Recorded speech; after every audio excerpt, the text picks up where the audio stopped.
What's up guys, CJ here and welcome back to another all-new Hybrid Network News Flash.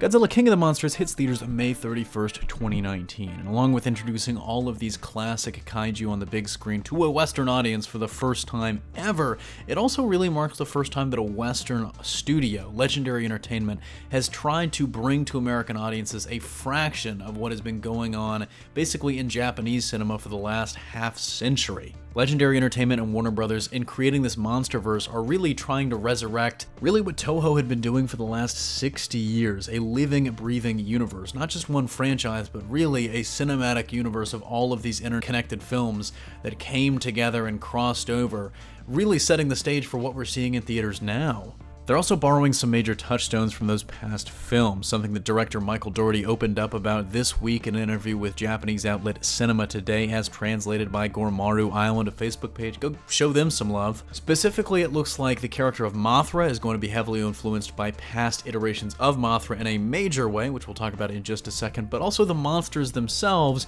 are going to display a level of sentience and even sapience that we haven't really seen on screen before, especially when these characters have crossed over into Western audiences. But first, let's talk about Mothra. Ever since her debut in her own self-titled film in 1961, Mothra's been presented as a little bit different than the other kaiju. She wasn't seeking to rampage or destroy things like Godzilla or Rodan.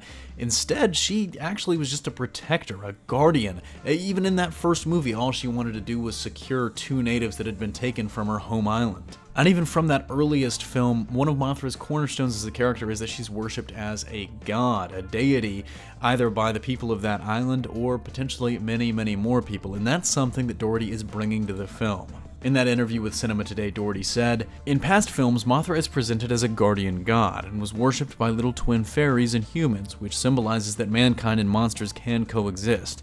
Understanding the monster, there were once existing civilizations living next to each other, but we may have forgotten it. Through this work, I thought to convey that." And that confirms multiple things. Not only was Mothra also worshipped as a god, which is something that's been teased since the earliest days of this film's production, and not only is she going to be worshipped as a god in this movie, and it's kind of going to be this mythological deity figure, and she does have that new weapon, the God Rays. It also does confirm that at one point humans and titans lived side by side. And this is something we've seen evidence of in even the very earliest trailers. For example, we see Dr. Serizawa examining that underwater temple, which seems to be towards Godzilla, interestingly enough. So potentially there's a large swath of time where titans and humans coexisted, and it wasn't just Mothra worshipped as a deity, it was potentially Godzilla also worshipped as a deity, and maybe even characters like Rodan, monsters like him and King Ghidorah might have also had little sects of followers that they coexisted with, so it wasn't something like these were just massive beasts that existed in their own era like dinosaurs in the Jurassic and Triassic and all of those periods. These actually existed longer than, we might have thought when this was revealed to be a major plot point in Kong Skull Island. Even in that second trailer, we hear Dr. Serizawa saying that we would basically be Godzilla's pets, which is something that his research might have told him was something that once happened. But while we know these creatures are going to have more of a cultural significance and the sort of backstory behind them as these gods to early humans, they're also going to have a little bit more intelligence than you might have thought. Dougherty also touched on this in the interview, saying, "In the original former Godzilla series, there's a wonderful scene in which Mothra encourages both Godzilla and Rodan to fight King Ghidorah, and the small twin fairies translate that exchange.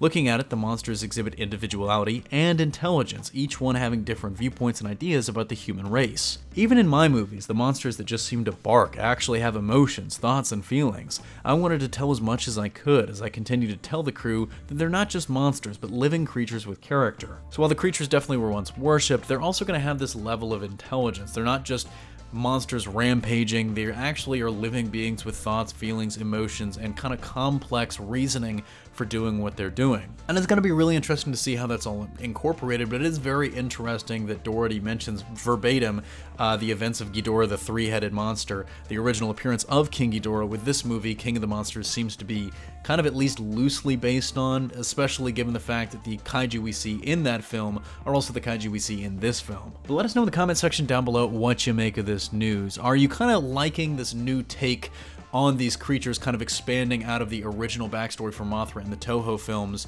to sort of encompass all of the kaiju in this monsterverse, that they were all once worshipped, it wasn't just Mothra that was once kind of seen as a god? And what kind of god do you think these creatures are? I think obviously we're thinking King Ghidorah is some sort of mythical demon beast that probably didn't have very many worshippers at all, but I mean, Godzilla's an interesting figure because he could be seen by some as this great protector and by others as a great destroyer, so sort of like a primal proto-human deity. That's going to do it for me here, though. Thanks for watching. Don't forget to smash that like if you like what you saw, subscribe for more great content every single day, and consider turning on your notifications to be alerted every time we upload a new video. Signing off, this is CJ, and I'll see you next time.